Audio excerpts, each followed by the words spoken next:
What you can hear playing in the background while I'm playing with a fader, wow, is a tune that my dear Mr. Buckyduddle has composed and played and whatever arranged, especially for this show.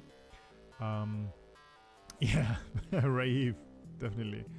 I don't know if it has a name. I just wanted to say it's called, but it's not called.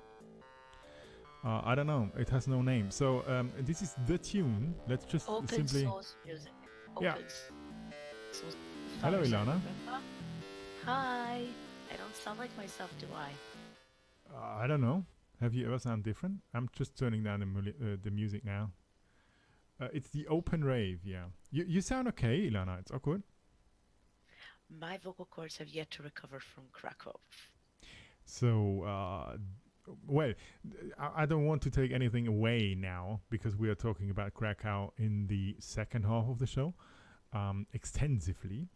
But did you shout a lot or did you just drink a lot? Or is it like a combination of both?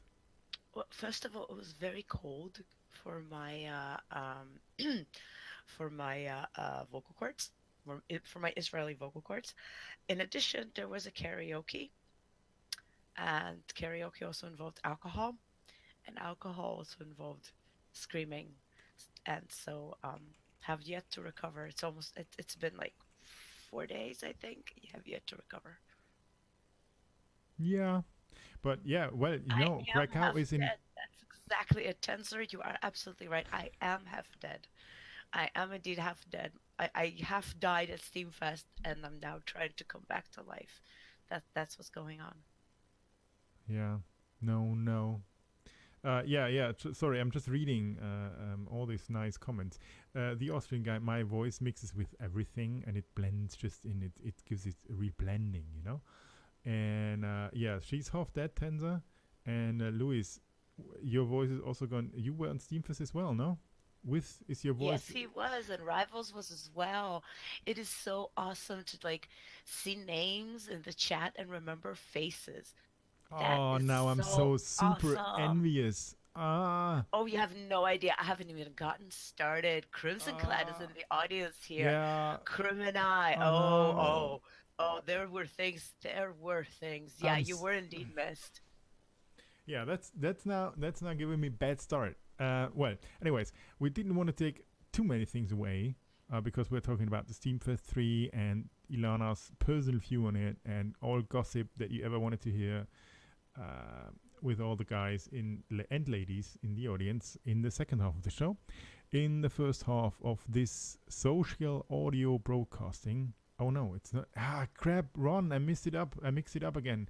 It's not a social audio broadcasting, it's a social broadcasting, I think. It's because it's not a radio show. Ron keeps on correcting me if I say it's a radio show. So it's a social, whatever. Thank you, interactive social broadcasting. This is exactly the right term, and I'm trying to memorize it forever. So in this interactive social broadcasting, we're going to have Jay Ringo from Gridcoin as well. He's already in the audience, and we already had a chat before the show. And you may even remember him because he was around, I don't know, a few months ago. We couldn't figure it out completely, but I think it's something like 4 months ago.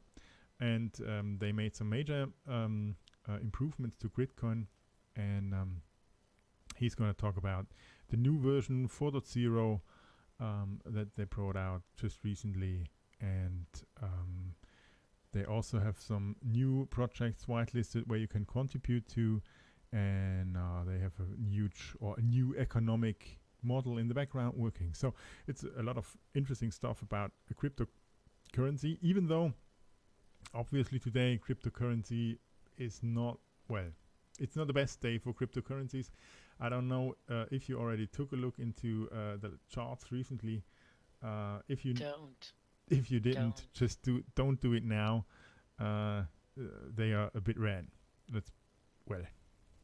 Overall red, like Bitcoin's red, and then everyone else's as well. So this is basically what we are going to do in the next well, let's take a look at the clock. 1 hour and 55 minutes. Yeah, that's basically the program for today. Additionally, just I don't know, half an hour before the show, Diego said that he wanted to join as well. Most likely talking a bit about his views on Steem Fest, and also, and most importantly, making some advertisements for some of our most interesting task requests that we are currently having on Utopian. For instance, the task from CoinGecko that definitely needs some attendance, and he will come on later in the show and give us a brief overview about what's to do in this task, and who can contribute and with what contributions. Talking about contributions, I think the top of the Utopian is also live. I know that it should be, or almost. I'm just taking a look. Do you know already, Texlot? I think it's ready, but I don't think it's been published yet. Okay. Do you want to give spoilers? No, it is 33 minutes ago. I'm 30 minutes behind. Okay, perfect. So, Top of Utopian is also live. This is the overview post that we're doing on a weekly basis, coming out on Wednesdays. And what's in there is all statistics that you're ever going to need about contributions and about our kinds of contributions that can be done to support open source. The best picks, we call them stuff picks, from our community managers, and yeah, like overall statistics, how many posts have been rewarded, and how many Steem units have been given out to all contributors. It's always quite well, it's not important, but I think you can see a lot of the current activity that is happening in the community when you're following this post, and you can also see corners of our activities, or of Utopian activities, that are not as used as others, where maybe some help would really make sense. We're having quite always low contributions on things like, for instance, the community manager Ilana or Texler is also always having quite low contribution numbers. She's well, I think you are still heading visibility, no? Yes, and I'm hoping that very soon, when Didi and the rest of the team are done working on some changes that will be happening in Utopian, I'm hoping that it will help attract some marketers. But as I always tend to say, it is very, very hard to onboard marketers to Utopian because it's such a technologically inclined environment, and it's so very development oriented. So marketers are very scared to even try and do stuff in this environment. But I'm hoping that will change over time. I have some ideas, but I'm still working on that. Yeah, so very good. We just, marketers are really, really appreciated, because I'm a developer myself, so I'm not quite into marketing, but I know that most of the projects are really in dire need of having some good marketing actions going on. So And very important to know that marketing is not only to end users. Marketing is also to contributors. yeah, If exactly. you want to gather a community of beta testers, if you want to gather a community of developers, if you want to just get people interested in your project, no matter what stage it is, what you need is visibility, what you need is promotion. Yeah, exactly. So yeah, definitely, it's not only to end customers in the end, but it's also to the community and to everyone. So if you follow up this latest post that we are having here, you can see, and this is what Tenzer just said. He's the only one, literally the only video tutorials this week are mine, Tenzer and 2007. Yeah, the numbers have been quite well, overseeable, computable. It's not too many, and obviously Bucky did no video tutorials. Um, I think everyone's been a little kind of out of sync in the past week because of Steam Fest and then everything that's been going on the blockchain. So people have been less focused on contributing, I think. yeah, sure. It was the hell of a week, and it's still hearable in your voice. It's still clearly audible. So. Oh, I still have about like at least 3 posts to write about that insane and wonderful week. At least like 3, definitely. Yeah, well, I'm definitely looking forward to that. And Bucky is going to do a video tutorial on how to flag me, which is also quite interesting. Bucky, flag Bucky the best way, with style, something like that. Yeah, so numbers are not too high. Translations is pulling it off, just like almost every week. 60 reviewed contributions, 60 rewarded. From 60 rewardable, so total full quality in here, 2,700 Steam units have been given out or have been rewarded to people. So that's quite a massive, and you can see if you're scrolling in there what the stuff picks have been. So also not too many this week. So all a bit on a pause, but on the other hand side, still there were many contributions going on, and we're always happy if we can support open source software by rewarding for cool contributions from our community. The audience has just increased dramatically in size. I don't know what happened. Ilana, it was most likely because you talked. When I'm talking, people leave, But you're now having this Amy Winehouse voice. I hope. Well, I don't know. Is there a possibility that you can sing? Why do people? I'm not a spammer. I'm a marketer. I keep trying to explain the difference. Yeah, that's Diego. He thinks I'm a spammer. That's love that, Diego. Love that. And people have been trying to convince me to sing at the karaoke at Steem Fest, and as Bucky put it, no. So. No, that was bad. Diego, did you sing? That's why Diego called me a spammer. Diego called me a spammer because I beat him to it. He was going to spam, but I did it before. So you spammed that's why he's calling faster. me a spammer. Understood. Oh, now you got him. See? Now he's sad now. Do something, Ilana. Well, he's better than me at a lot of things, but I guess I'm just better at being a spammer. Understood.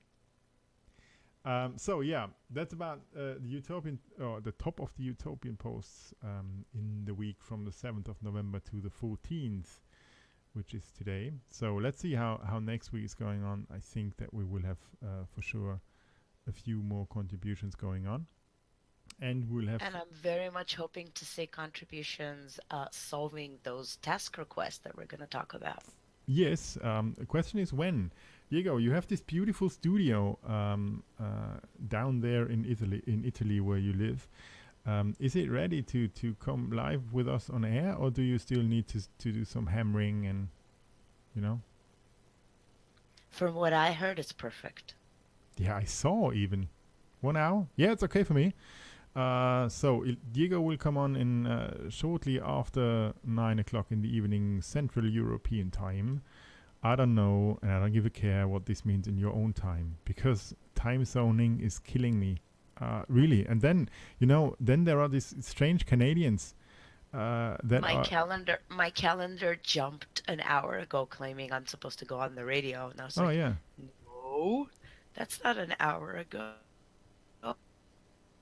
Oh yeah, understood. Bad thing is that there is this funny Canadians that are using the half hour. I know time zones that 3 hours past me, or I don't know, you're 4 hours before me or whatever. So I can do clear full numbers math. and yeah, but Bucky is yeah, exactly. Bucky is like 3.5 hours. I don't know after me, I think, and which makes it this 30 minutes. Why, Bucky? What has happened? You know, where is this? Where is this making any sense? Oh yeah, you see, this is Diego's beautiful studio. Yeah, Louis. I don't know. In German, I would say "Da legst die Ohren an." In English, I don't know what to say. It's just beautiful, and you know. Oh my god, I want one of those. That's what I would say in English. Yeah, something like that. It's beautiful, Elia. So I'm definitely looking forward to have you later on live into the show, broadcasting from this impressive studio that you built there. It's much more impressive than my studio. When I'm looking around, it's all just books and boxes and guitars. Oh, and computers, a lot of them. So this is much more impressive. But yeah, maybe this is because you have been an actor and I have not been an actor. You're much more professional than me. Well, anyways, this has been Utopian Top of the Utopians. I did initially want to skip completely the newscast, but is there anything that we need to talk about except that there is a bloodbath going on with Bitcoin and with every cryptocurrency that you can think of? Ilana, this is your task. When I'm saying news, you need to jump. News, jump. Unfortunately, I'm not. I'm in no jumping state. I am completely disconnected from everything in the past week. So I have no news for you this week. I am sorry. Well, the cryptocurrencies are dropping, and there was a meme posted just now in a Slack I'm in, and I'm just gonna share it with you.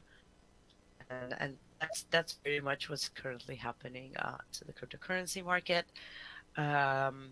Aside from that, I haven't come across any really like major open source news in the past week. Because like if something really major would have happened, I would have heard about it. Yeah, that's not too bad actually. That meme. By the way, where is Claiborne? He was the master of memes. Anyways, this is also very good.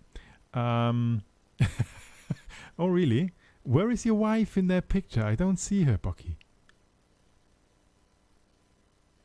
Can you point out where exactly your wife is? I would be really interested. He burned her? Or is she under the hat, maybe? Ah! Off camera. Understood.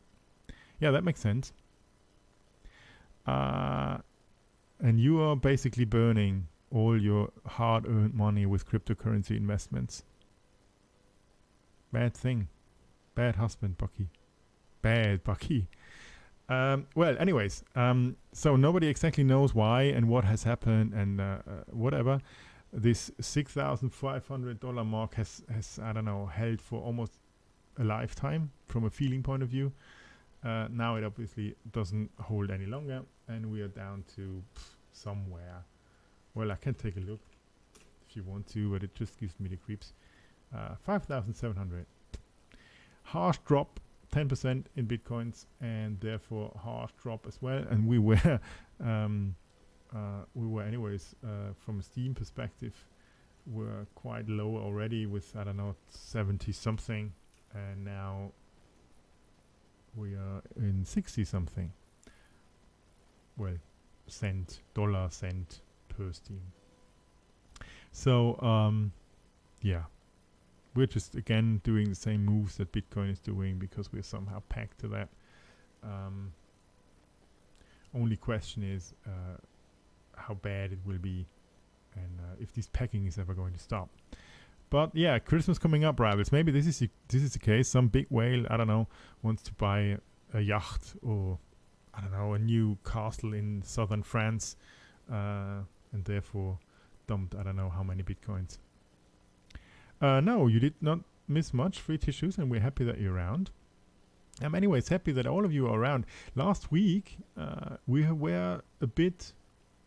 Bucky, what's the right word if you want to say we were feeling a bit alone, but it was okay? because this was exactly what was happening. Obviously, a lot of our standard regular listeners have been somehow drinking beers in Krakow, and Bucky and me were having really a good time. And we were doing. I personally invented a total new way of whispering, so that only Bucky can hear things. But yeah, this is now. I think you already posted the recording, Bucky, didn't you? So maybe you can listen this back, because this was a cool invention, and I think it worked perfectly. And yeah, we were drinking along on the show. That was true, like two old men do. Yeah, on air whispers. It was amazing. I would have really loved you to all be here, but it didn't work out. So if you want to listen in to the famous episode 20, which makes this episode 21, by the way, impressive, which makes it almost, oh no, it's not half a year that we're doing this show. By the way, we need to somehow have some celebration going on if we are really doing this for half a year, or for even a year. How amazing. Time flies. Tempus fugit. Yeah, so what I wanted to say is we invented cool stuff, we had a cool show, and obviously a lot of our regular listeners have been on Steem Fest. But I'm definitely happy to welcome back Amos and the most famous Buckyduddle and Crimson Clad. Yeah, I know I missed so much things, and I hate myself for being not there. And you didn't make it better with this heart. I saw it. And SPM, have you seen? Oh, by the way, have you seen this great drawing that I think About Cool Science made? I need to find it. Just give me 1 second. Suck. It's amazing. You need to see that. How the fuck can I do that?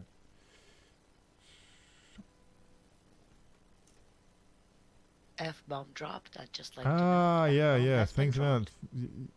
Have you seen that, Ilana? It was great. No, I just marked your F-bomb. Yeah, no. But have you seen that picture? No, I have been disconnected for. Oh, that's very bad, because this is amazing. Well, you better find it then.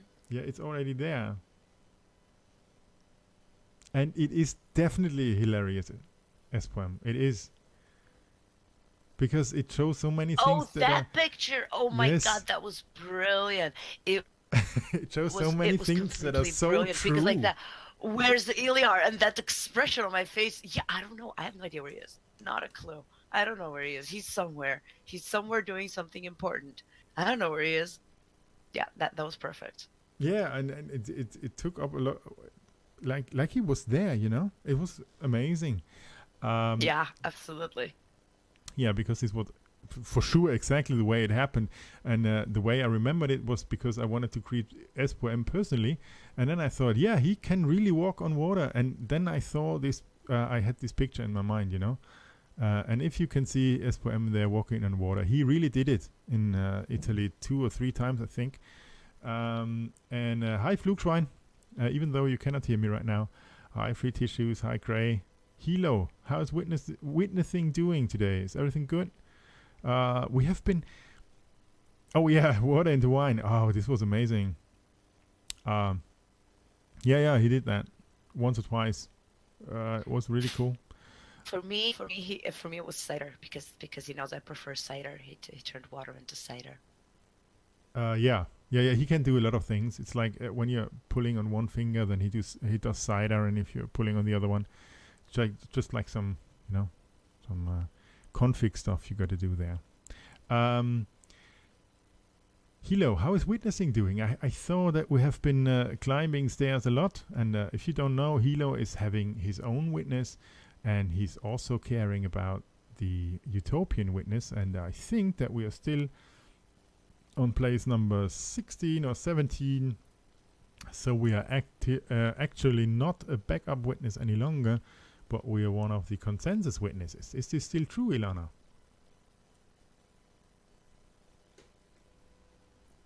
Sorry, I was muted. We're actually number 15. Ooh, we climbed the step. Impressive. Yeah, I'm very, very happy to see that.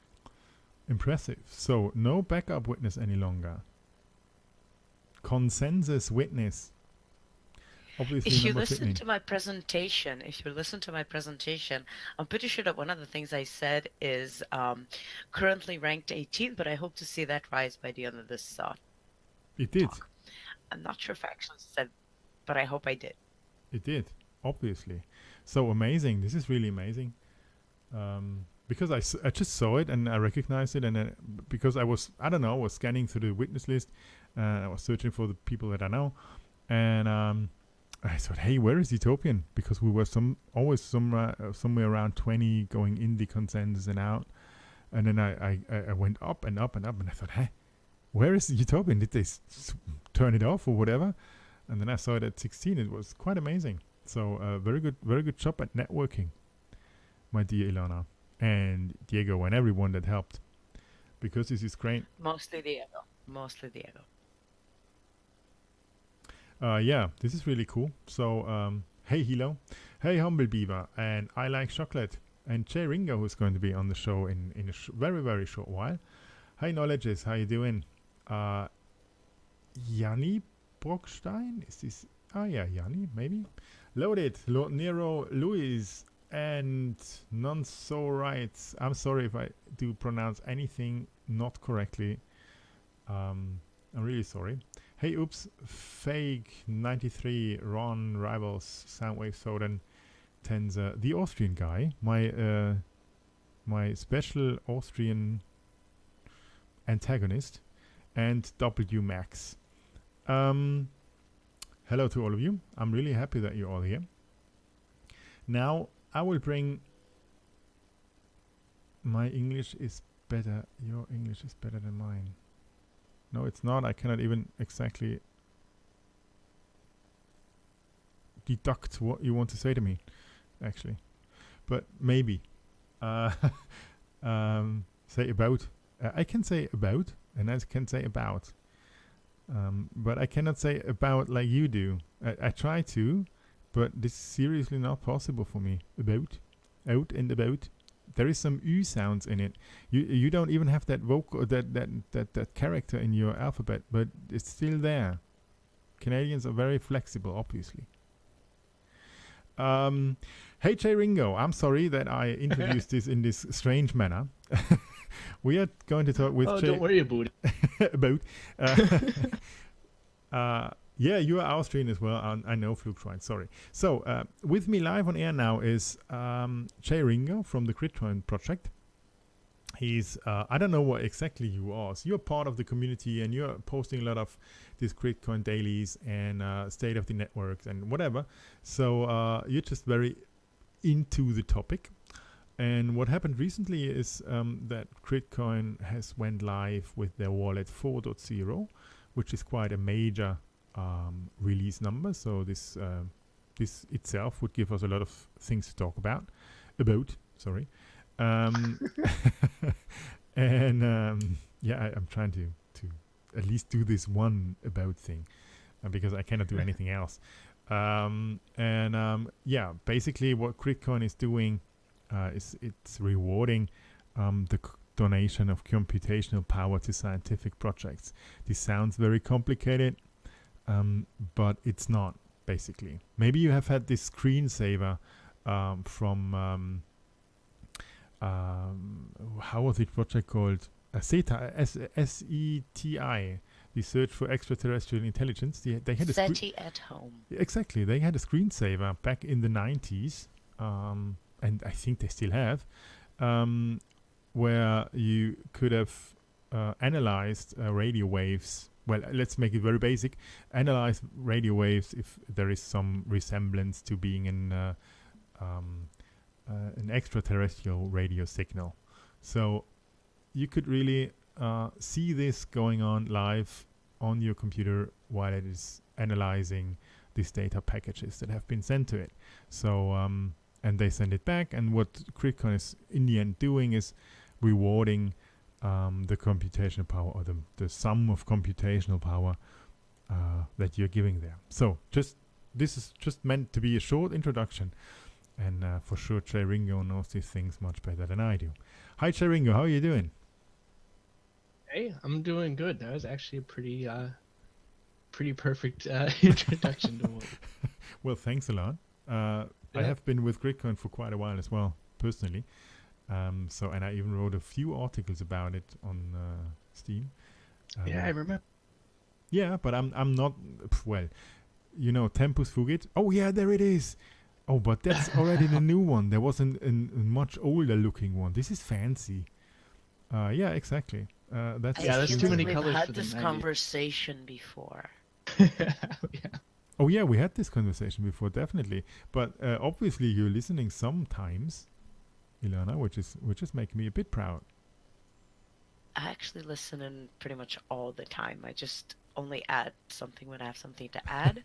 I do remember... Which happens quite often. Well, unfortunately. What can one say? But the previous color scheme was the original inspiration for my hair color. The blues, purples, and pinks. Yeah, it matches, indeed. So yeah, this is the data analysis screensaver that they had been going on in, well, this is the more recent version in the 90s. This was a lot less colorful. And yes, all those aliens out there, they are sending a lot of data packages to us, and we seriously just don't understand them. Or not. This is exactly the case with SETI at home. But you recently added a new project to the Gridcoin whitelist. How's that project called, and what does it do, Ringo? Sure, it's called the Distributed Hardware Evolution Project, or DHEP. And it runs out of the University of Sussex. So basically, it is trying to make really smart circuits that can detect problems in themselves. So I don't know if we have Trekkies who listen to this stuff, but the Star Trek Enterprise runs mostly through automation, which means its circuits detect failures and then correct them by themselves. DHEP is trying to make that a reality, because if we're going to have like automated car fleets or shipping lanes or blockchain servers and all that stuff, we're going to need circuits that can do this stuff. So it just hammers away at this sort of data, trying to create what it calls islands, but essentially trying to make really smart circuits, which is pretty neat. Yeah, that sounds pretty high tech stuff. Pretty neat, and not easy to accomplish, obviously. No, they've been doing it for ages. It's not like searching for but there's a lot of different stuff that Boink can do. Yeah, that's true. So what is the most interesting thing currently happening in the Gridcoin and the Boink? But by the way, Berkeley Open Network. Berkeley Open Infrastructure.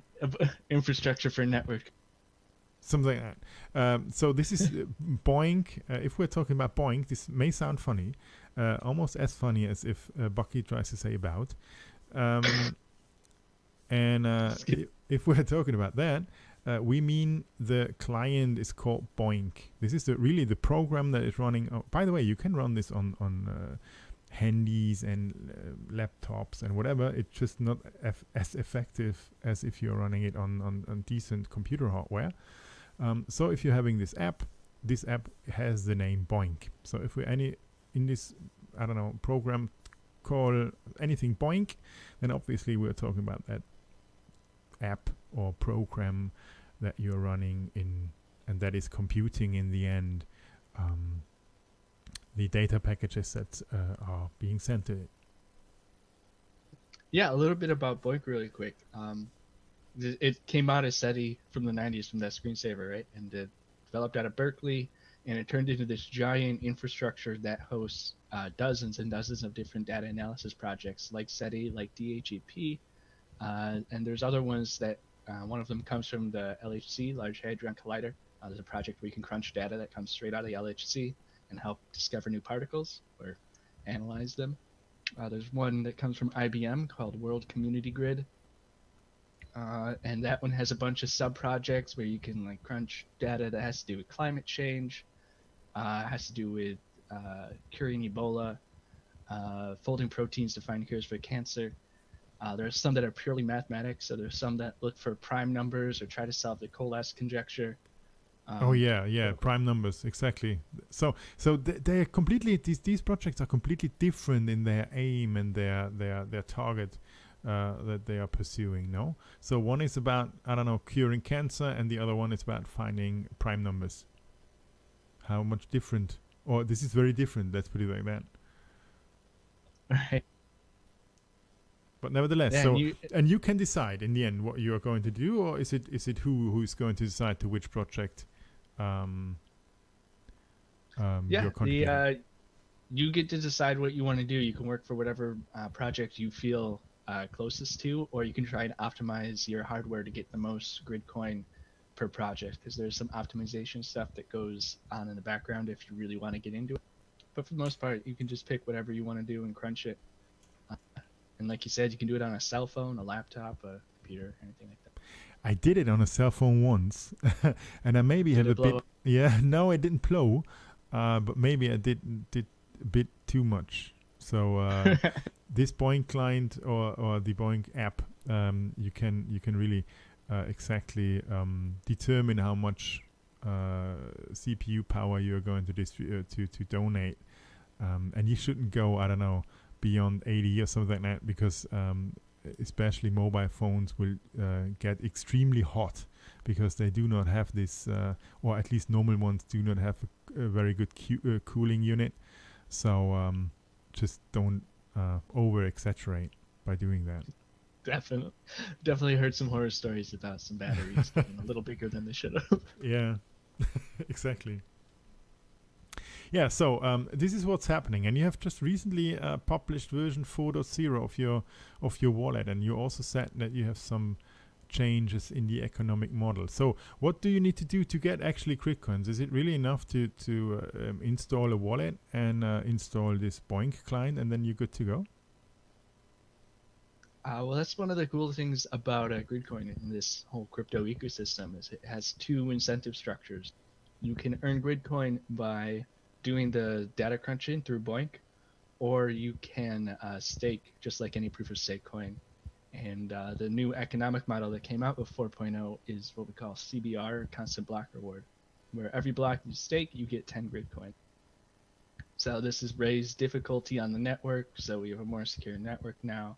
And it's just brought stability to a network that otherwise did not really have it. And it also, like you said, changed the entire economic model. So we don't just mint interest to any coin that exists already. We now have a very structured minting system for all the Gridcoin. That's so those would be constant block rewards. So in former times, you needed a bit of a stake so that you stake a block, and all. Well, this was maybe even before former times, and then all the research you did were paid out as well with the stake. And how is this now different? That still exists. You still get your rewards when you stake a block. Okay. But what changes with CBR is, well, before CBR we had a 1.5% APR system. So every coin in existence was guaranteed 1.5% interest on it, and you got that interest whenever you staked. Yeah. That is not a stable model, because it really, as you get more coins, inflation kind of gets out of control and you end up minting tons of coins. So we got rid of that and brought in a very static amount of Gridcoin minted every year. Yeah, so just 10 per block, and that's it then. Yep. So if you got more stake, you will just simply stake more blocks. You have the possibility to stake more blocks, so this is still investors are being paid like some percentages, or how is this calculated? Yeah, exactly. The more Gridcoin you have on the network, the more likely you are to stake a block, and the more blocks you stake, the more rewards you get. Okay. And we are, the community, a couple members in the community are working on a blue paper to get more of the technical details down in documentation. And the first section actually goes through and details how likely you are to stake with X amount of Gridcoin. And it's a very useful tool for anyone who's wondering, well, okay, how much Gridcoin do I get if I purchase this much, and so on and so forth. Yeah, definitely. It makes things more calculatable, which is in the end a very good idea. So, and wallet 4.0, basically everything stayed the same, or is it has there been some dramatic changes to the wallet as well in itself? It was mostly all back end. Okay. That the switch to CBR was the main motivation for doing the major tick to that nice round number of 4.0, because different economic model is a pretty big deal. But we also have a sort of the skeleton part of something called side staking put in with 4.0, and this comes from a coin called Pink Coin. Okay. Which basically it opens the door up for donations and automatic donations in the future, which are going Did to be someone pretty... say pink? Yes. Yes. You would love it. Just saying. Okay. I popped up. I'm gone now. Yeah, but we did say pink, so you were totally right to pop up, and mostly you're right to go again as well. So pink coin, yeah, we need to look that up. How did it fare in the latest bloodbath that we are having? Oh, no one's faring well. Although a little optimism for you. If you look at the BTC relationship with all the alts, it's not as... Colored coins. Yeah, pink coin did not fare that well, and crick coin, I don't know as well, most likely not. We've been holding around 155 to 165 Satoshis for a couple months now. Including now, we haven't dropped that. Yeah. Yeah, it's quite good. You should invest in pink coin. Yeah, maybe. I don't know. What they do, pink coin, I don't know. But you can look it up, or you can just invest, because I don't know. Just throw money around. So many coins out there, you can never know what they all are doing. So, Louis, if you're going by colors alone, definitely just invest in pink coin. Yeah, it's it's one true. of the better colors. Yeah. So, Louis and Rivals. My highest accidental earning on the crypto market was when I was playing around with coins, and I bought something called Agora, because Agora is also the cent of like the Israeli shekel, and I kind of liked it, and it was also invented by this Israeli guy, so I was like, yeah, I should buy some of that. I earned like 20-something% and then I sold it. I was like, yeah, that's pretty cool. So I randomly picked according. No, it's not a color, but like, I related to it because I know where that guy lives, and wow, it's funny because it's a cent. So I kind of related to it. That's why I invested in it. Silly, I know, but I'm the worst crypto investor in the world. Hey, 20% is 20%. Yeah, true. It is. Definitely. And that's the truth. Yeah, so I was just calling out Louis and Rivals because I knew that they were playing around with Critcoin a bit since we had that talk in summer. I think it was in summer, Jering, or somewhere. It was definitely warmer. Yeah, definitely. Red. What does Crimson Glad want to say with Crimson? Ah, yeah, colors, Crimson coin. Is there a Crimson coin out there? Man, I'd believe it. You could just say yes, and I'd believe you right off. If there was, it would be priceless. It is. No, and there is none. At least on CoinMarketCap, there is none. But this is just... You could put out one, Crimson. I would buy some. I also have Kölsch coin, which is one of the super shit coins. One of the early shit coins, but they were still funny. So get out one of these. I minted a token. It's called the Cuddle token. It's on BitShares. You can buy cuddles on BitShares. Cuddle token. It means absolutely nothing. Yeah. Yeah, sounds good. Huck token. You should get out a Huck token, because I read that you have given everyone, or at least offered almost everyone, a hug on Steem Fest. Pretty much, yeah. Cuddles are like IOUs for hugs. So if you send someone a cuddle, it basically means that, you owe them a hug. That's like this. There are so many of them, totally useless Ethereum tokens. But anyways, we're getting totally off track, and this is what my mother always said to me, that I'm super fast distracted. So Crimson is putting like something in brackets, and I'm going full, what was Crimson want to say with that? And so totally distracted. Yeah, so Gridcoin. let's go back to topic, Gridcoin. But this is quite a huge change in the kind that Gridcoin has been working in the past. So this is going to get now Gridcoin much more on a stable branch, isn't it? Because now things are much more calculatable for the investors out there, and it's like more predictable, no? Absolutely. It's more predictable. We have a stable network now. We're not going to be forking left and right as easily. And people seem to be enjoying it. So far, we haven't had any issues about people getting their research rewards, not getting them in time, because it now takes more Gridcoin to stake. And like you said before, you have to stake to get your research. But that is one thing we're paying attention to moving forward, to see maybe if we have to change how you get your research rewards or other things like that. Other than that, though, we're basically just been growing as a community. And Tech, you might like this. We just had someone put up. So there's a museum, there's a library at Belarus where you can like rent out an LED orb, a huge orb, like you can see it from blocks away, and they put the Gridcoin logo up there, and it looks really cool. So that Pixar, it never happened. I'll get them to you as soon as we can. Yeah, that will be perfect. Yes, I saw Tenza, but it's not me. I'm having my hands here. You see, the crypto really. Oh yeah, bull. We know you're selling right. Yeah, crypto continues to fall over the cliff. It's not me. Well, I never have been a whale in any cryptocurrency, so I might not have really nothing to do with it, and even maybe not our talks that we are having here. But I'm not sure of this. I'm not sure because Buckyduddle is in the room. And he's an agitator for a lot of things. Maybe he's even an agitator now for this cliff falling event.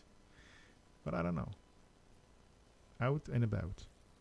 Hey, look, at least something's happening. All right. That's true. there is at least some movement, which is maybe a good thing. I don't know. Yeah, I'm just watching as well. I'm the old hodling kind, you know. Yeah, and some dude maybe has bought a Lambo as well. Yeah, well, let's just see where this is going to. I don't give a shit about CoinMarketCap or about... Well, but this cliff is quite amazing. It's quite going straight down. Well, yeah, so everything's back to normal. The community has been growing. Is there any way... Because you can also boink without having Gridcoin. So is there any this has been quite separated in the past at least. Is there any like going into more from the normal boinkers into the Gridcoin way, or is this how is this separation currently felt in the Gridcoin community? You mean like the relationship between the Boink community and the Gridcoin community? Yes. Yeah. Well, for example, when we whitelisted DHEP, we were in contact with the project head for quite a while, talking to him. Do you want us to add you to the network? So we're reaching out more to project admins, and we also have some community members going to the Boink workshop, which is held every year, and that's just a meeting of admins and developers, and they talk about cool Boink developments. So we're definitely building a stronger relationship between the two communities, which is something that is going to be pretty useful going forward. Because I remember that they have been quite conservative, no? At least to a point. Yeah, it's, and understandably so. You're bringing money into science, and some people are not okay with that. Me personally, I think there's already a lot of money in science, so let's bring. Yeah, these are the guys that are really doing this for, I don't know, for donating, for not earning anything but giving freely, like I don't know. I have had this notion quite a while as well, so it is there somehow. Definitely. Yeah, super. So developing and prospering and going on building the community of Gridcoin. Anything apart from that happened that is notable, that maybe has gone through my net, to my fishing net that I'm casting out every day? nothing really huge. Those were the big ones. You know, the blue paper coming up, the already sort of released, the 4.0, the new Boink project. We've got a lot of stuff sort of starting to brew in the background. We've got maybe some new web developments coming. Side staking will be coming. We already have a new release planned called Camilla. That will be the next up. That should be coming out. You know, you can never predict this stuff, but Yeah. soon. It's always it's hard.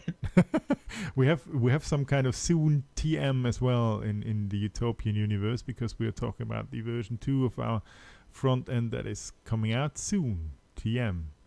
Exactly. Yeah.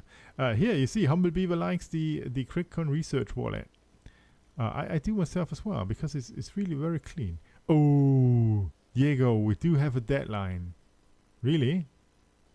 That's cool. Oh, you guys are screwed. I'm sorry. Yeah, we're totally screwed now. There's a roadmap and there's a presentation. Did you guys miss it? Yes, I You did. guys... Oh no. Well, maybe if Diego's up to it, we can do it again, because I think I can just like do it out of memory at this time. Oh yeah, and there's the video. So you made an official presentation with a date in it. If there's There are presentation, dates in it, yeah, and it's on the Ooh. blockchain. you got to get moving. If you got presentations already going. Well, Yeah, and we're totally screwed now because there is date in. but actually, speaking of the GUI, the wallet right now is very clean, but we do have a design put together. We just paid for a new design from a community member that I think is even cleaner, and it's like Jedi. You probably know this. Setting up Gridcoin and Boink is not the easiest process for the less No, tech-minded. it's not. It's not. That's a bad thing. I didn't want to go there, but you're right. It's not the most easy thing. But this new GUI has like a wizard system that walks you through whether or not you want to join the pool, or whether you need to do solo, what project to join, all this cool stuff. So we do have those assets, and it's just a matter of getting them implemented. So that is another cool change that should be coming into. Oh yeah, that if you're going to do, like, I don't know, guiding people how to do that, or at least pulling them into the right directions, this is going to be amazing, because I'm a computer scientist by heart, and it took me quite a while to have everything set up and the pool running and everything, so that it really worked like a charm. Once you have that, it's easy, but to get there is not the most easiest thing I ever did. Yeah, definitely. We do have some more like smaller community member projects put together by community members that help along that path. Like we have something that helps you calculate how much GRC you'll make with your hardware on a specific project, which we did not have months ago. Oh really? useful. That's amazing. Is it on the But getting it in the critcoin.us page, or is it I where? don't know. It's called I can't even remember what it's called. It's something to do with magnitude calculator. Okay, I will look it up later on. So guys and ladies, if you ever had some computer staying around all day, I don't know, just calculating 1 + 1 is 2 all day long and not doing anything cool, you can now sign up and donate your computer to do very cool things on the edge of science. Super on the edge of science, because I had a short talk with Lamouth about it when we have met in Pisa, or in the how was it called? I cannot remember. Ilana, my brain is going somewhere and I'm not following. In this Pisa Steem Stem meetup that we had, I talked with Lamouth, and he always had a talk, already had a talk with these guys that are doing this LHC project. So he's quite interested in crunching numbers as well, and this is really being a help for the scientific community in many places and in many projects. So if you ever have something like that, and you cannot install it by yourself, talk to Jay Ringo or me or anyone. Luis and Rivals, they are perfect in this as well, so that we can help you set it up. It's really worth it. Well, it's not worth from a money point of view. It was going quite well half a year ago or a year ago, when we had this big, huge $20,000 Bitcoin thingy going on. But right now, if you have to pay for electricity, you won't make anything out of it, but you have a good feeling. So, or is Yeah, it similar with a lot of mining right now. There are ways to make it profitable if you optimize really well, and there are some other coins that use BOINC too, so you can kind of double dip in some places. But for the most part, yeah, it's a good feeling. And if the price ever does go up, then exactly? So don't expect that you will be riding a Lambo. Well, you may have one of those Lambo that Diego just showed that he owns. It's a small Lambo, but it's a Lambo. But most likely you won't make a Lambo soon by mining Gridcoin with your normal computer hardware. On the other hand side, it may pay the electricity and maybe even pay, if you're lucky, I don't know, a coffee or two. But good feeling inside is anyways not rewardable with money. So yeah, a Lambo is a Lambo, Luis. Totally. I'm totally with you. No, it's not the hard drive mining system, Tensor. Gridcoin, this was called differently. How was this called? Where you rented out basically your hard drive. I cannot remember. That's proof of space. That's like Burstcoin or yeah, Sidecoin. Burstcoin. True. Burstcoin. No, Gridcoin is just really computational power. So I don't know. You can either rent out your CPU. No, not rent out. Donate. Or you could also donate your GPU. There are a lot of projects that are running extremely well on kind of old hardware. I have a few 7800 or 7900 AMD chips lying around here because they are doing double precision number crunching. So the 64-bit type extremely well. So much more or much faster than any modern hardware is currently doing, because graphic optimization goes the other way. We're not using any 64-bit double precision integers for graphic calculation, but we're going half, so about 16. So these old 7900 AMD cards, they are much faster calculating than the 1080 Ti that I got in my computer. So oh yeah, I'm sorry. I should stop. Yeah. That's okay. If you join us, like thanks a lot, Discord, Ilya. a lot of stuff. Yeah, thanks, Ilya, for getting me back on track. I'm seriously talking geeky now. And thanks a lot for Sharingo for getting me talk geeky, because obviously I do love this coin very much. And you are one of those guys that keep this coin running. So thanks a lot for being around. And thanks a lot for caring about Gridcoin, because this is really a very good way to help science, because they have always more data packages than you can ever crunch. So there is dire need of our help. And yeah, thanks a lot, Sharingo, for being live on air with us. Hey, no problem. Thanks for having me. It was a pleasure. Ilana. That is I. Yes, that is you. How are you doing? How are you feeling? How is your voice? Almost back. Almost back. Not That's really. cool. Good to hear. So, I promised the audience that we're going to talk about Steem Fest 3. So, if you would have to describe this in one sentence, what was the most impressive thing you encountered?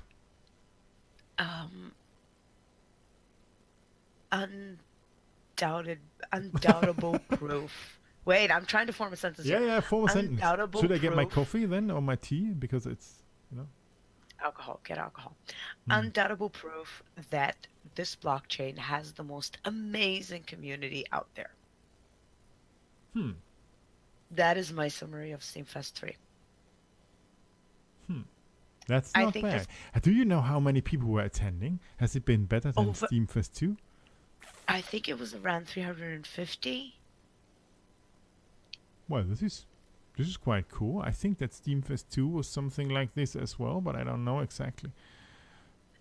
I took some pictures of everyone at the lunch on the first day, and I climbed up on the second floor, and I looked down, and everyone was like, "There's just so many people. We are just huge family. There's just so many of us." It was. I kept saying overwhelming. It was absolutely overwhelming. So, in what way? That there were people that were somehow steaming just Um, like we have been, or we are, or um, I think one of the main things that I actually already mentioned that before is this connecting faces and account names and experiences, and that that is just something that is amazing because the majority of us are not, we're not party people. We're not people.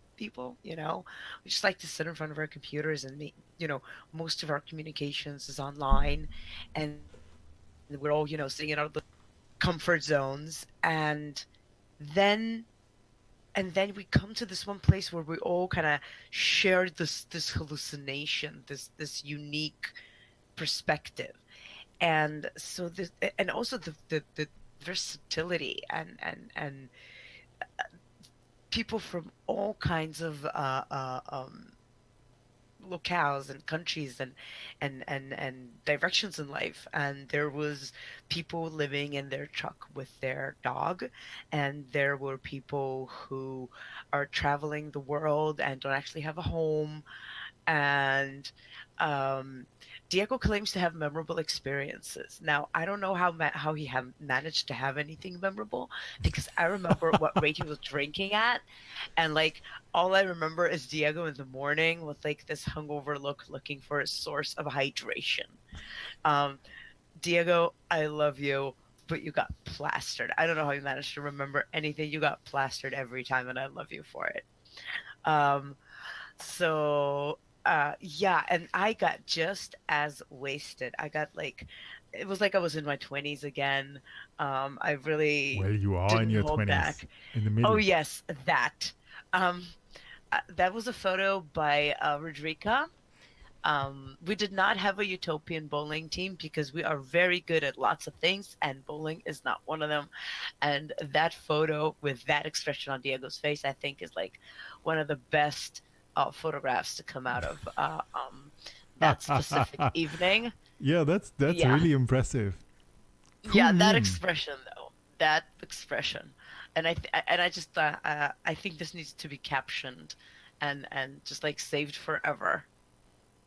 Yeah, indeed. That's very impressive, Diego. Wherever you took that face from, there's a lot of emotions in it, obviously. Yeah, Krim. Yeah, I read he a was lot of. struck by lightning. That's the face he has when he is struck by lightning, while attempting to throw a ball. It's okay. I humiliated myself as well, just as badly. Crimson Clad wrote something that is very, very true. There was a feeling of recognizing we really don't need any one person and every single one. It's becoming a truly community-driven chain, and all levels of the community were there. It was a nice shot in the arm. It was like hugging top 20 witnesses and smoking outside with people who are way more involved in the blockchain and have been around much longer than I have, and also trolling Ned about his hair. That's just a once in a lifetime experience. I think every Steamian owes themselves. So this is the very social resume that you put on how Steam Fest 3 was. But what was about news? What about what happened? What was the speeches? The most impressive one, the one. Well, maybe we're not talking about the ones that you can forget. Maybe we're just talking about the Well, good sides. There were a lot of talks and a lot of roundtables and a lot of discussions in indoors and outdoors, and there was just so much. It's really hard to kind of encompass everything. One of the things that we took away is, contacts. There was this app where you could scan uh, um, where you could scan other people's tags so you can keep them for the future, so you can follow them. And I think that's very useful because it was very, very, very overwhelming. And so it's really hard to remember all the conversations had. Um, uh, Yeah, so Louis. Have you basically, seen we're now. Louis? He touched net. I also touched Ned and I trolled him about his hair. You I really came did. up to him. I came up to him. Yeah, I actually have a photo of me and Ned. I came up to him and I said, "You know what you and I have in common? Neither of us needs to wear a tag because people recognize us by the hair." That's true. It's true, right? It's It's true. true. Yeah, and then I asked what he uses for conditioner, and he kind of rolled his eyes at me and said, "Baby's tears." At which I said, "Whale vomit," and walked away. I'm a troll. I'm a horrible troll. Hmm. I think, um, I think that at some point, my husband, I went with my husband, and my husband looked at me in the morning and said, "Are you aware of the fact that you told somebody named Transistor that he should flag you last night?" Good idea. So yeah, that's apparently a thing that I did. Yeah.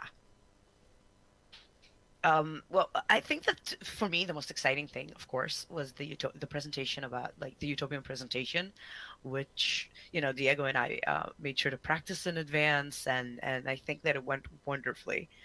And I'm guessing like you're going to go and you're going to watch the video because it's awesome and because I look good on stage apparently, even though I was so nervous, so bloody nervous. I apparently look good on stage. Um, I'm gonna give you like a TLDR. There were kind of like three parts to the presentation, with the first part being me talking about kind of like giving a summary of the past year, because the last Steam Fest Diego presented the idea of Utopian, and it's been a year, and a lot has happened. So I kind of give an overview of what we've done, what we've achieved in terms of like numbers, because people like numbers. We've supported close to 9,000 projects. We've had like 40 like thousands and thousands of contributions, distributed 410,000, I don't even remember the numbers anymore, but all the stuff that we've done, and all the challenges that we've encountered that are relevant to pretty much any other application or initiative trying to build itself on Steam. um, there was abuse, there was difficulty in retention. Oh yeah, I have a cheat sheet right there with all the numbers. So all the challenges that we faced with abuse, security issues, and the most important one being cost of sustainability, and how can you grow a business with a limited reward pool? How do you bring money from the outside into the blockchain rather than just, trying to grow from whatever you can pull out of the reward pool? So, what we've learned that money isn't everything and community is everything, and that the real power of Utopian is not in its stake and it's not in its liquidity, whatever that might be. It is in the people. It's in the team, and it's in the multicultural and multidisciplinary team from all ages, all over the world, doing what they do, not because of the money, but because they believe in this vision. They believe in utopian as a concept and as a ideal. By the way, Bucky, you can put it with the timestamp at the end, and then people don't have to scroll forward to 1 hour and 1 minute in order to see the exact point where the presentation starts. At that point, having kind of summarized what we've done in the past year, having pushed it into like 7.5 minutes of talking really quickly, I then gave the stage to Diego, who presented um, Utopian version 2 and our roadmap. But I'm not sure if Diego's ready with his very awesome um, setup to talk and tell us all about his part in the presentation. Or should I TLDR that as well? Don't know. Actually, Well, the night before. Diego, how is work going on with your studio thingy set up? The truth is, the night before, he was trying to convince me to do the whole thing myself, and I was like, "But it's technical stuff. It's all the technical stuff. That's your turf. That's your turf." And then he even managed to offload some of the work to Gregory, which is actually true. All three of us were on stage. Espoem, you're right. But that's how we like to be surprised. It's fun to be surprised. Diego sometimes forgets to announce important things because he assumes we're all telepathic and kind of share a hive mind. It's fun. It's fun. We get like news out of the blue in the middle of a presentation. So anyway, what Diego showed, what Iliar showed on stage was the main components of Utopian V2 and the roadmap. So Diego, are you ready to do the same thing on air? Sure it is. Oh, come on. It doesn't have to be a lot of setup. I'm just pulling him in. And let's see what happens.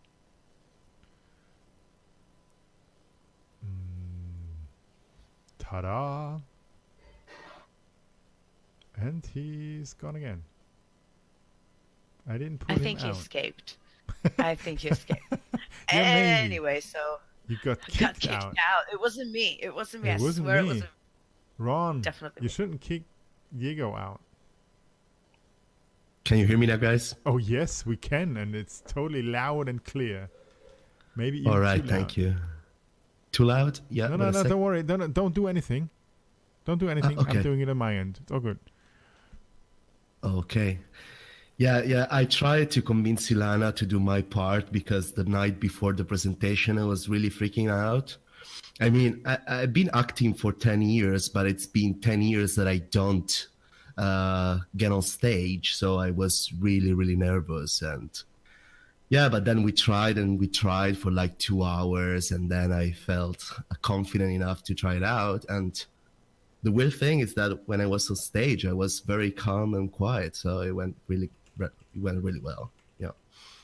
It did. I watched it, and it did. I saw it from the side of the stage, and then I watched it again at home. I think it went wonderfully. Yeah, so we presented Utopian V2 on a very general perspective.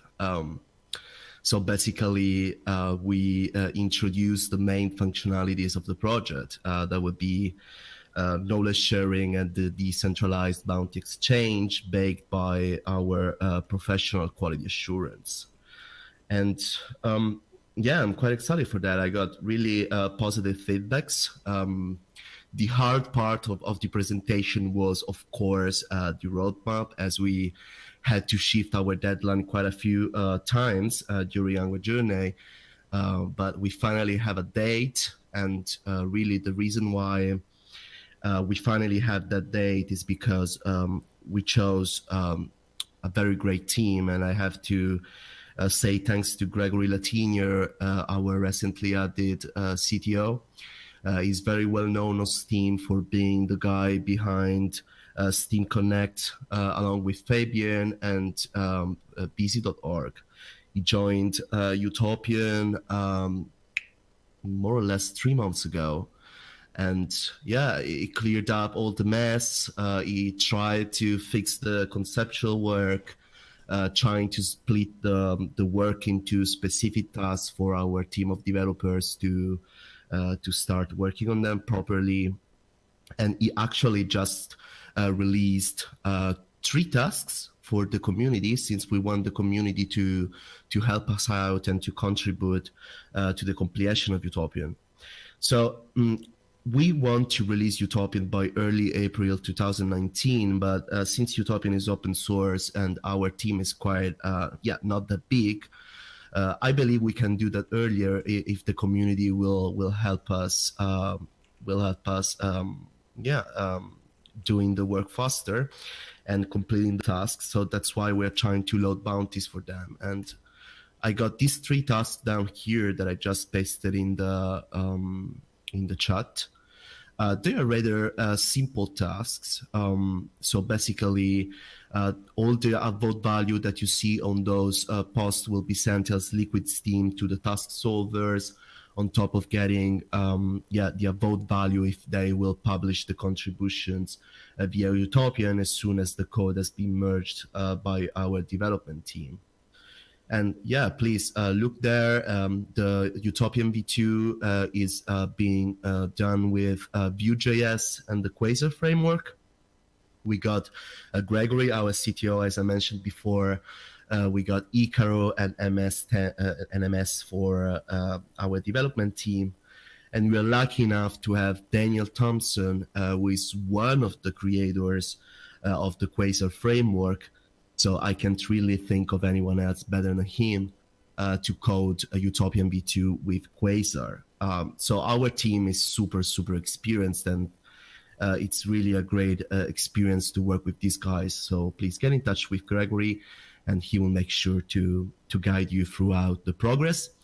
He also made a tutorial to understand how to install the Utopian v2 open source repository that is made by a few different components, but it's under the same repository.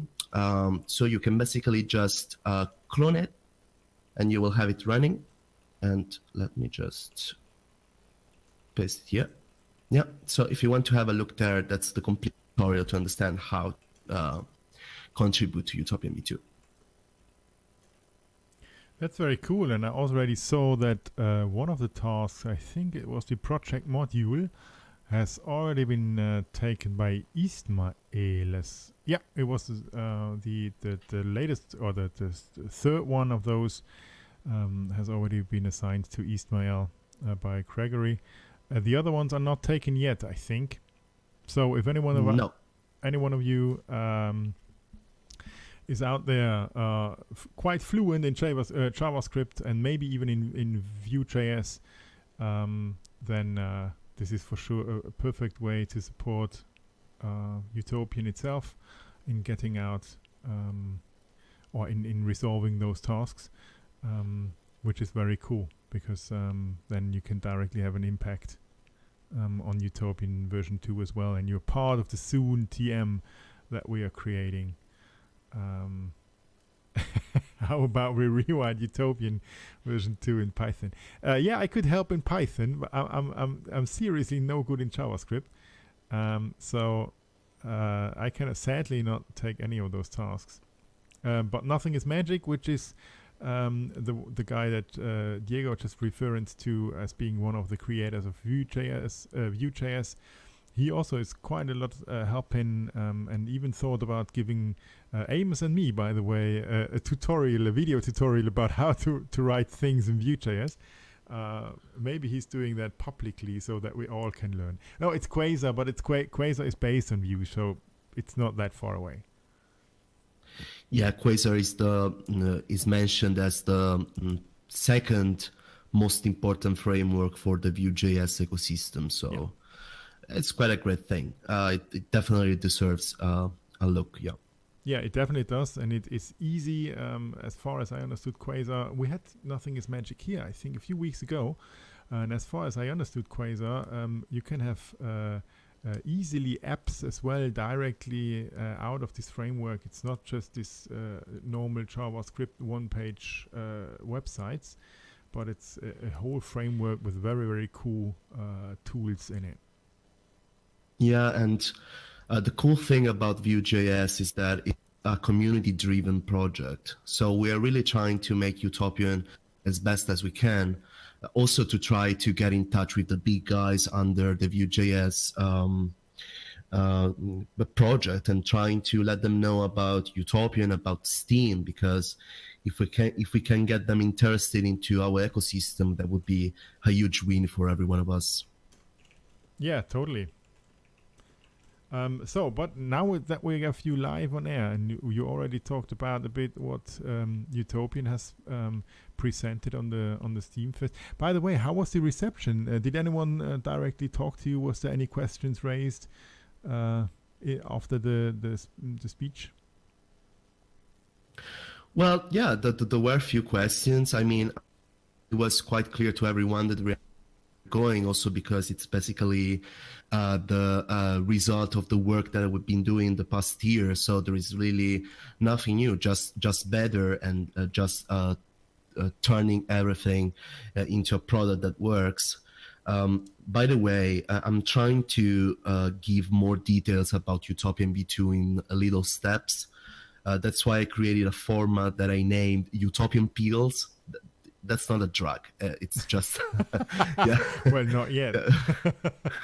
Yeah, not yet. I published a few posts where I'm really trying to more information about how Utopian V2 will look like, how the system will work, the different processes. I mean, there is really a lot to understand. And I want the community to have a look at it, but in small pills, so that they can start getting to the system step by step before it actually goes live. Because there would be quite a few changes compared to the processes that we have right now, in order to make them sustainable, to make them scalable. Probably one of the most important changes is that, and actually one of the questions that I got the most, is that Utopian V2 will list more coins on top of Steem. And the reason for that is quite simple. It's not because we are trying to move away from the Steem blockchain, but simply because we want to embrace a bigger audience. Now, to make sure we highlight the benefits of joining the Steem blockchain compared to the other coins that will be listed on the platform, we have created some incentives. First of all, you will be able to send and receive tips for your articles, and Utopian will get 0 commissions for tips sent via the Steem blockchain. Additionally, the Steem wallet will be the only one that will allow the users to automatically withdraw their balance from Utopian instantly, while all the other coins will require at least 72 hours and manual verification. And there's more. It's actually in the presentation post that I wrote. And there highlighted the benefits of using the Steem blockchain, and the same benefits will be super clear to everyone joining Utopian, in order to make sure that they will want to dig more into the Steem blockchain. One cool thing, in order for us to support the Steem ecosystem, is that the commissions that we'll get from the other coins, a huge chunk on them will be powered up. Will be converted into Steem and powered up, as the entire quality assurance system will stay on Steem, and as our reviewers are getting rewarded via Steem, and as we want to be less dependent by the delegation, we want to walk on our 2 feet. Basically, we will get the commissions, and we will turn it up on Steem to grow our own Steem power and to sustain the reviewer rewards and the voting distributions by our own stake. So even if the users don't want to go deeper into the Steem blockchain and they want to use the other coins, they will be indirectly supporting the Steem blockchain anyway. Which is making sense. It does not make sense to close ourselves off from other cryptocurrencies. So it never was, at least I didn't think as it being a move from moving away, or it's just broadening the view. I just posted, you have had these Utopian pills already, I think 9 days ago. And this is something, a Dear Diary, a CEO Diary. That's quite an interesting format that you're having there. And this is where you're going to post this, no? Yeah. I already made 3, I think, and I will try to do. Okay, so I think not on a super regular basis, but if there is anything happening, you're going to write into your CEO Diary. Yeah, absolutely. Perfect. So what was your perfect moment on Steem Fest? Before we are talking about task requests that direly need help, what was Steam Fest for you? For Ilana, it was a lot of shouting and drinking, obviously. Well, yeah, as I said, I have very memorable moments, and there is one from one of the last nights forever stick to my memory. And yeah, some of us went to a party after the Steam Fest party, so it was quite late in the night, and everyone was super tired. But yeah, and I clearly remember, dancing in the club, and there were two rooms, one room with the DJ and another room with another DJ. Sorry. At a certain point in time, the room where we were dancing, the music stopped and the DJ went away, and Transistor went behind the DJ set pretending he was the DJ until someone kicked him out. that was really, I mean, it was fantastic. I will always I will always remember that. Yeah, it was really a funny moment. Yeah. Yeah, I really enjoyed talking to everyone. I couldn't say I meet people, unfortunately, but yeah, we really talked a lot, and we actually also had some DApp meetups where we try to share with the other DApps on the Steam blockchain what we want to do, our missions, how we can get together to do more, to grow the ecosystem together, to join forces. There are Telegram groups, there are Discord servers being created for these DApps and people interested in to growing the ecosystem to get together and to work together. So it was really funny from one side, but it was also really on point on the other side for what regards growing the ecosystem of the Steam blockchain. Yeah, I had this feeling. I've read some articles about Steam Fest, and obviously, I also read the Krim is doing quite a cool short sentences how Steam Fest was for her. Obviously, it was quite of a cool communication or a community or getting together of a part of the community. I'm really sad, even more. You were wearing some kitties. I don't know what you mean by that. I'm even more sad that I wasn't being able to be there. But since the great Bucky has not flew in from Canada, I had some excuse at least for me.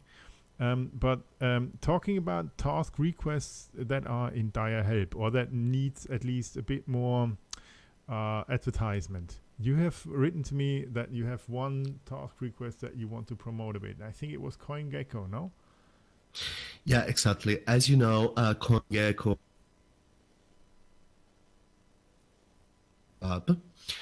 basically the VIPO club is a club made by relevant projects on the Steam blockchain that we support with trying to help them creating their task requests, expose them to the community, trying to guide them through the complexities of the Steam blockchain. Now, CoinGecko has an open source repository that is made with RubyGem. I guess it's for Ruby developers. Now, unfortunately, we have discovered that there are not so many Ruby devs around here. And we are trying to scout some candidates for getting over this task request that I just pasted here in the chat. We are also collaborating with other initiatives similar to ours, like OpenGift, and they're helping out bringing some Ruby devs to us. But please, if you are able to code in Ruby, or if you know anyone who would like to join the development of this task, please go ahead and get in touch with us. So it's pure Ruby, or is it the Rails front end that they the Rails framework that they had been going on? I have been programming in Ruby back in the day, but it's quite a long time ago. I'm not a Ruby developer, so right now you are scared with this question. Okay. Yeah. Don't worry. All good. I'm gonna find out. I'm gonna just see the task request and try to ask some funny questions. By the way, CoinGecko, to all the audience, and what's that kind of? Is this a toilet picture, Ilana? Really? I just wanted to note that CoinGecko and their main project owner, we are trying to have them on the show as soon as possible. And we are in heavy discussions on when this soon as possible is going to be. So they will for sure promote their own task requests in the future, at least this one time being live on air with us. The bad thing is they are in Australia. So, and Australia, from a time zone perspective, is one of the worst parts you can live in, at least compared to my own time zone, which is Central Europe. So they are 12 hours away from me virtually. So we're trying to now get them recorded on a recorded interview, and then do some kind of playback, just like we did with Knowledges as well. So to have them live in the show, well, partly live in the show in one of our next sessions. Nevertheless, this task request for CoinGecko, it's already 5 days old. And just like always with our task requests, Diego, the bounty is the sum of the voting that has been already on this post, no? Or did I understand something wrong? Yeah, well, there are already almost 200 loaded for tasks since they made another task before, but no one joined that. So we already have some value that we can get from that task, and then there is the value loaded on this task, and it already makes up to 200 Steem. Additionally, when you will contribute and publish your contribution via Utopian, you will also get an additional incentive from us. And the good thing about CoinGecko is that they are completely open to give away also liquid bounties, and they want to do that. So if you are able to complete this task properly, you will not only get the upvote value that you see there, but most probably you will also get a liquid bounty from CoinGecko itself. So guys and ladies out there, whatever Grim has just written there, guys and ladies out there, if you know any cool Ruby developers around, just advertise that there is a task to be solved that is quite rewarding, let's put it like that, and we would really, on the other hand side, would really be great from a utopian point of view as well, because in the end what we try to do here with Utopian is connecting contributors and developers and the community with projects that need help. So basically exactly that's currently what we're trying to do with this CoinGecko thing here as well. So just yeah, some gems, not bad. Gems, good. This is a Ruby talk now, Grim? Or do you mean some other gem? maybe we're totally gems are parts of modules that you can import in Ruby are called gems.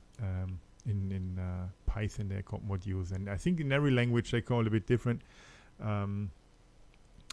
Yeah, so Grim, maybe you are the perfect Ruby developer that they are searching, even though it may be a bit rusted, you know. Anyways, if you know cool Ruby developers, Bucky, like you, maybe you are a cool Ruby developer, then just get them in here. There are cool bounties from CoinGecko to get for cool contributions to CoinGecko, which is great that they are working together with us. So we're quite happy to have them, and we really want to help them on the other way around as well. And Ilana, is this really a toilet picture now? It is, no?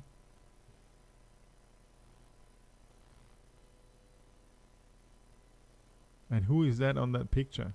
I don't know all of them. Well, I know maybe Grim. If she's on there, I would have an idea who's Grim. And I know you, Ilana.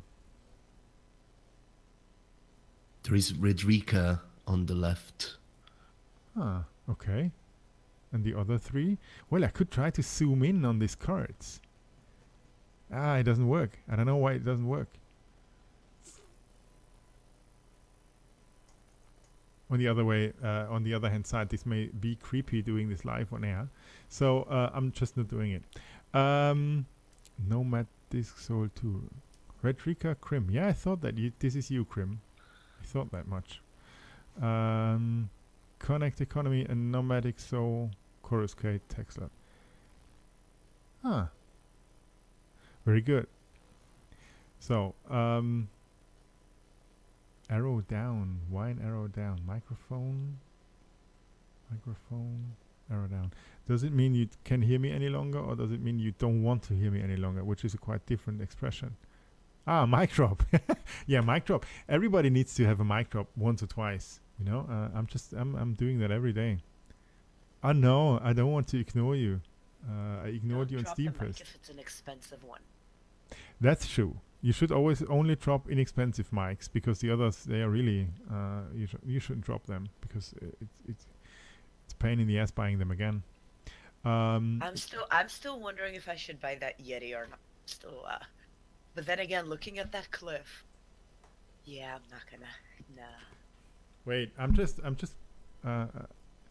If you see the video, maybe you don't, but I just had a thing fetched from under my table, which is the Yeti, because I'm not using it. Still packed in. Anyone who drops the mic has never bought a mic. Yeah, that's a musician talking out of you, the musician Bucky.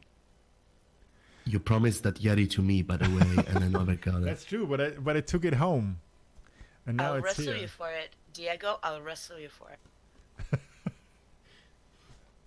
Somehow I took it with me to Italy, because we wanted to live stream our hackathon that we are having had there, and it didn't all work out, and somehow I took it home as well, because I didn't remember leaving it there. I have a silly Jedi mic I got on sale. Talking about sales, I don't recall if it was a rival, because they are twins, so I'm always a little bit confused. But yeah, that there was an auction for the hat, for the Steemed hat, and the real Wolf paid 150 Steem for that hat. The hat? Yeah. You mean the hat, like the thing that you put on your head? Then why did we just give out the shirts then? We gave out close to 100 Utopian shirts. 100. Oh, you signed it. That's making it more worth now. That's raising if price. it's signed, then that's different. That's Yeah, I also signed it. Yeah. Worrying. Yeah, and I was really 150. worried. Yeah. That's quite a massive amount of money. Yeah, my bid was 90, but I failed. Impressive. The signing was the Wolf's idea. Oh, okay, understood. So it came later, after the buying. Yeah. So anything else taking away from Steem Fest? Was Epics there, by the way? I think I saw some advertisement made by them, like they would have been there. Oh yeah, was Epics there? And Rivals is pasting the picture where Epics obviously signed. Are they still around on the Steem blockchain, or what are they going to do? Yeah, they are. They are. They have a closed beta, and they're gonna have an SMT. That's what I got. Has anyone talked about SMTs, about when they are really going to show up, or is it still? I think it was January in the beta network or in the testnet. Yeah, the testnet should be by 19th of January, I guess. Yeah, and then if I recall correctly, we should expect them by March. Okay, that's quite cool. Diego, you got any plans with Utopian going to have an SMT, or are you just keeping on the main chain? Well, I don't make plans, but I No, test. you're more the spontaneous type. I know. Well, I read the white paper. Oh, it was super technical. I mean, I am a technical guy, but that was really too technical sometimes. And I understand the purpose of SMTs, but everything we do in Utopian is basically driven by data and by experiments. And if I don't have a way to try them out, to actually see what I can do with them, it's really hard for me to imagine how I'm going to use them on the platform.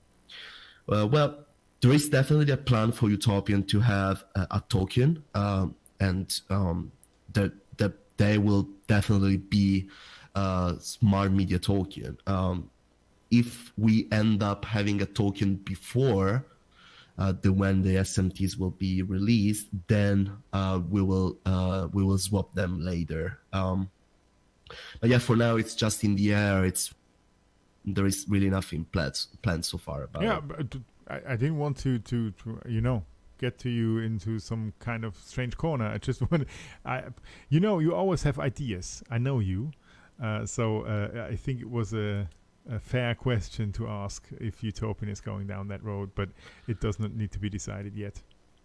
Yeah, well, an idea that I for sure have airdrop to our. I'm not sure if you know, but definitely our review team is our biggest asset, and they're kind of under. I don't want to say underpaid, but they could be more incentivized than what they are now.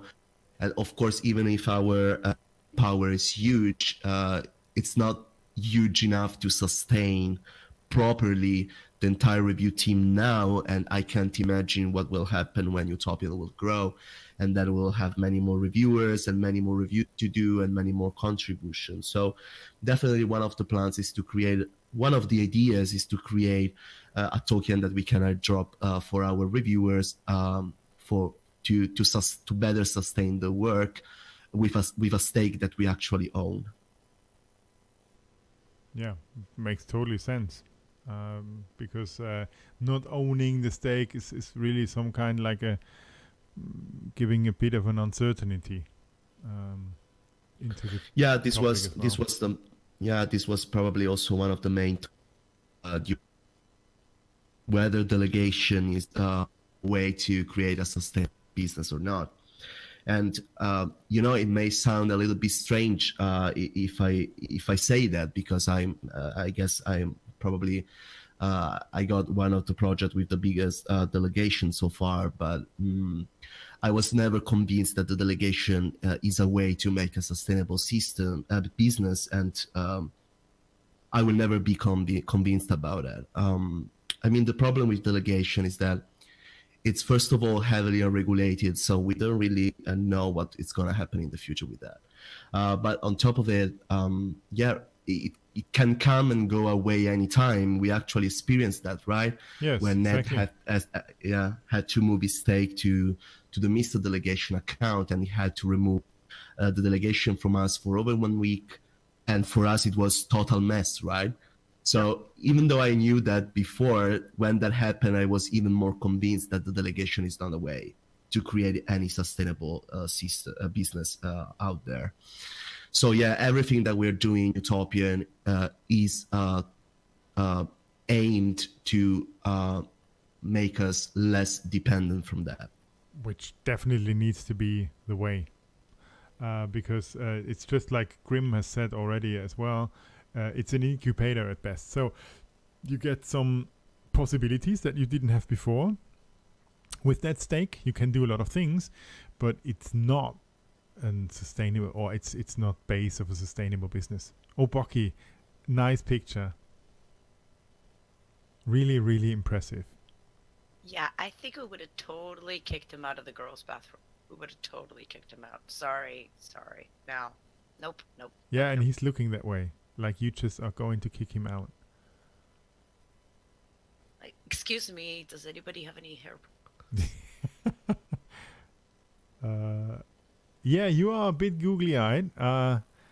I didn't want to say I'm that, making Krim. a duck face. I am making a duck face, and I'm pretty sure I'm like cross-eyed, a little bit cross-eyed. A little bit, but Krim is really a bit googly-eyed drunk. But okay, that's okay. By the way, Bucky, you have been in the audience for quite a while now. Is there some possibility to put you in the room with us as well? Because we didn't have a raffle going on today, and a social interactive broadcasting without a raffle is not a show. It's not complete, you know? And Ron even tested the board and oiled its gears and everything is running. So it's just waiting on you to resurrect it out of the darkness. Oh, yeah. I give you a minute. It's not a problem. He'll prepare. Yeah, we could do that. Bring out the dark side in Elia and raffle a 100% utopian flag. Oh, I was tempted. I was tempted to that.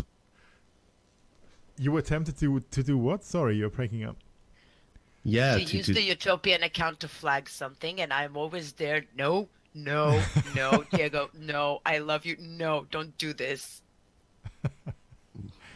Yeah, there was one post some times ago about.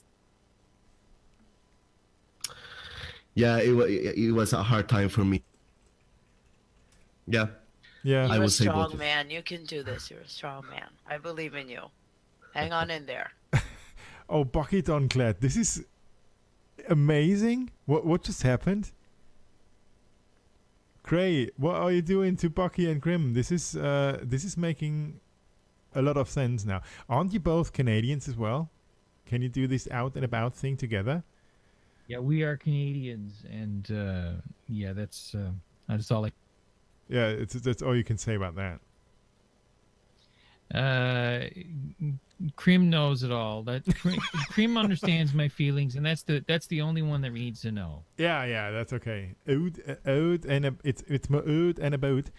I cannot do that, Krim. You can't do it out and about. Oh yeah, that's it. I'll have to get you to practice it like a choir or something. Out and about. Yeah. Krim can do it. Hilo can do it too. Yeah, Hilo can do it. Anybody, any of our Canadian buddies here can do it. It comes from swigging great amounts of raw maple syrup.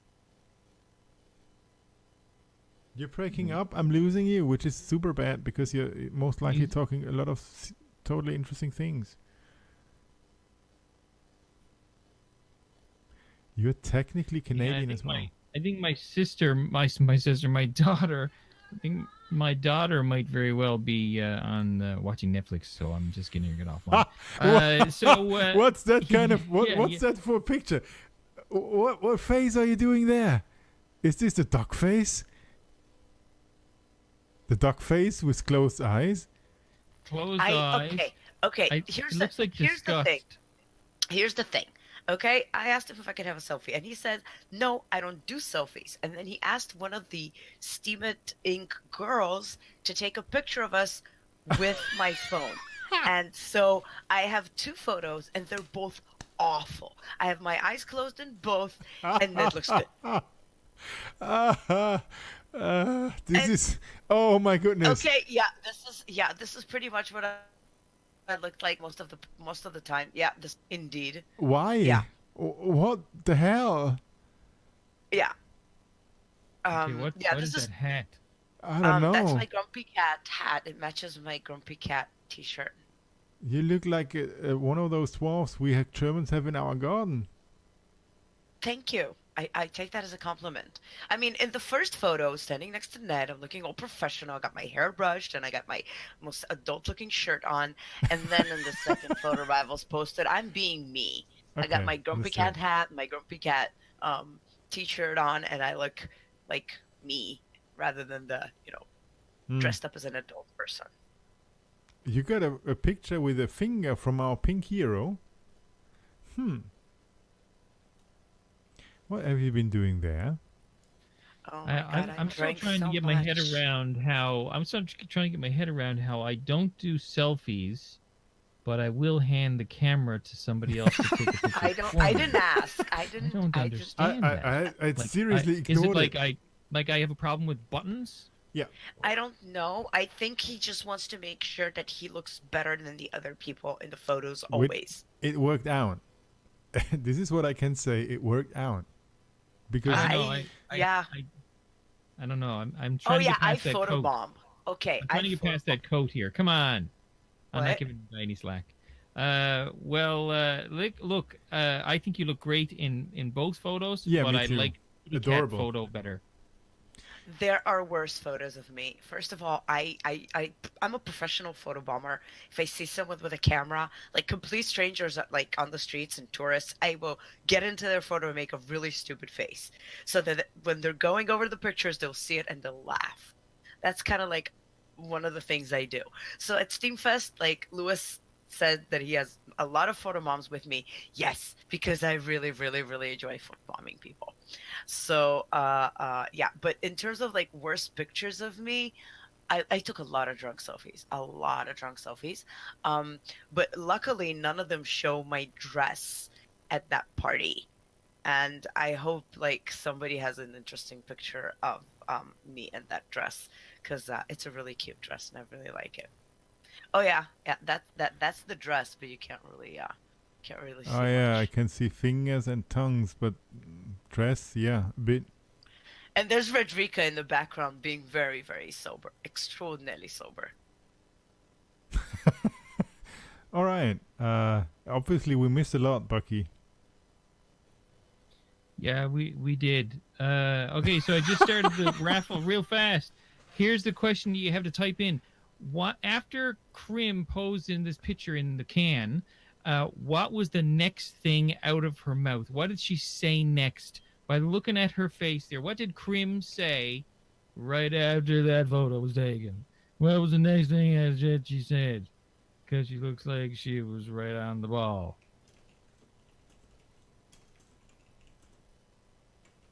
So you got to type in where's my pants? I love it. Yeah, you got to type in, and if you want to be part of the raffle, you have to type in something to be part of the raffle, and then RaffleBot will see that you texted in, and it will include. Oh my, Ilana, this dress shows more than it hides. Is there still Flugschwein around? Because he's very young. We shouldn't, you know. That's what I wore. That's what I wore to the party, and it doesn't show much. There's two cats on the front, and there's a tail on the back, and it's all velvety and nice. And I had a really, really, yeah, it was indeed the best day ever. I just don't remember a lot of it. Fortunately, there are photos and videos, or maybe unfortunately. Soundwave Photon has won the raffle, and it's a humble bundle, humble bundle, a horror book. A humble bundle. book bundle. Humble A bundle, horror book bundle. So yahoo! Yahoo! So Soundwave it's for Soda. Halloween. Woohoo! It's a humble book bundle, which is a Humble- very, very bad word to say. Humble book bundle. I'm laughing at you, Soundwaves. That's funny. Okay, yeah, I'll send you your code to get your prize later. I kind of wanna register that account name, Humble Bunghole. I want to register that account name just for shits and giggles. I'm sorry. Yeah, I'm very trying to good. say humble. I'm trying to say humble bundle myself here, and I'm saying humble bunghole. Which is No, it- basically almost Perfect. sounding the same. Oh, So- I love the tongue twisters. It's a humble book bundle of horror books. Yep.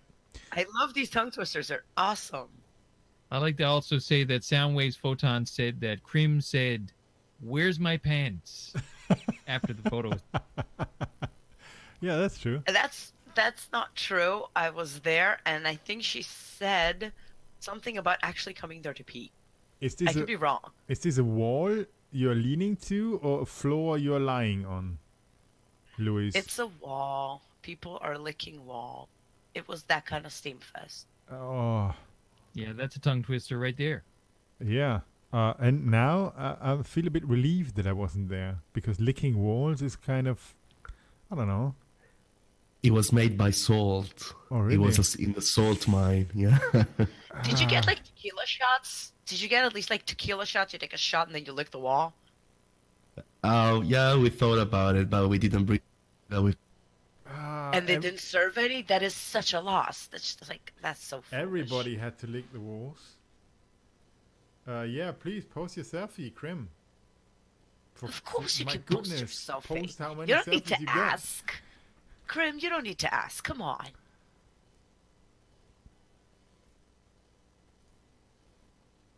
get.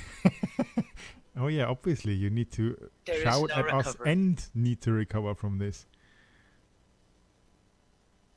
Silence. I don't know, when Krim in the past has said, I'm going to post a selfie, it's time to worry. It could be anything. It's time to worry. So really, Could Like- be anything. Could be ready for prime time. It could be not ready for prime time. okay, understood. Yeah. So Krim, No, Krim, everything show stop. grinds to a halt. Everything grinds to a halt. Yeah. Until she posts it. Trying to make the same face now on camera, as long as you don't post that. No pressure, though. No pressure, girl. No pressure. None at all.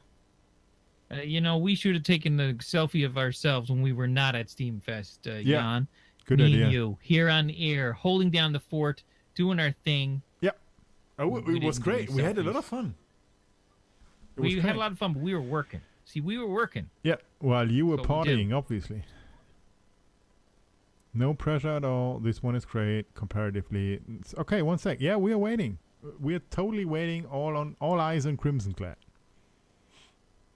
Yeah, we should shut down the blockchain. Can we not do something like that now, since we are in the consensus thingy? You know, witnesses. We shut down things. We're waiting all on Crimson Clad. Is that a scene from like Hogwarts or something? And which wall have you been licking then? If this is the salt mine, where have you been licking? Ooh, that's not too bad. Your eyes are not as googly as they are on the other one, no?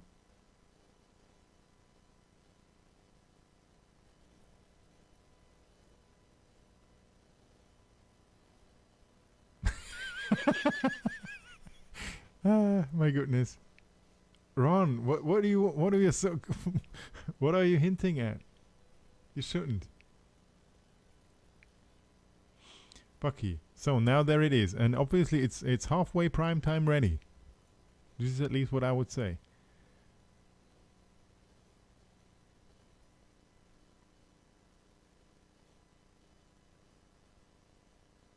Gandalf kept fuzzing up Crimson's hair. I wonder why he didn't keep fuzzing up mine. I think he was afraid. No one's. Is there yeah, awkward I silence think people were scared. about People were Gandalf scared to touch running my hair. around fuzzing up girls' hair. I think he was scared to touch my hair. Yeah, I don't know. This isn't the first thing that I do when I meet people, fuzzing up their hair. You know? Just thoughts. Yeah, and awkward silence, true, as well. Krim. I think that since there's like 3 minutes left for the No, show, 2. unless 2, okay, 2 minutes left to the end of the show. I think that this is like the best time for an awkward silence. So 1 minute left, says Ron. This is the time to fugit. I think that we can kind of summarize this show with first of all, computing power can be used for good. The blockchain is more about community than it is about money, and every Steemian owes themselves at least one visit to a Steem Fest, because it'll just change your perception of this blockchain community. It'll change you. It's a once in a Totally. lifetime experience. Totally. Do it. Yeah, Do it. 1 minute. And by the way, still we need contributors to this CoinGecko task request. Think on it. If you know someone, And the please get them utopian on. task request. And Utopian task request, help us build Utopian faster. Exactly. So, thanks a lot. Has been a great show. Thanks a lot for the audience and all the guests that have been live on air with us. We are doing it again, hot, crashing the time wall. Thanks a lot. Thanks for coming to the show.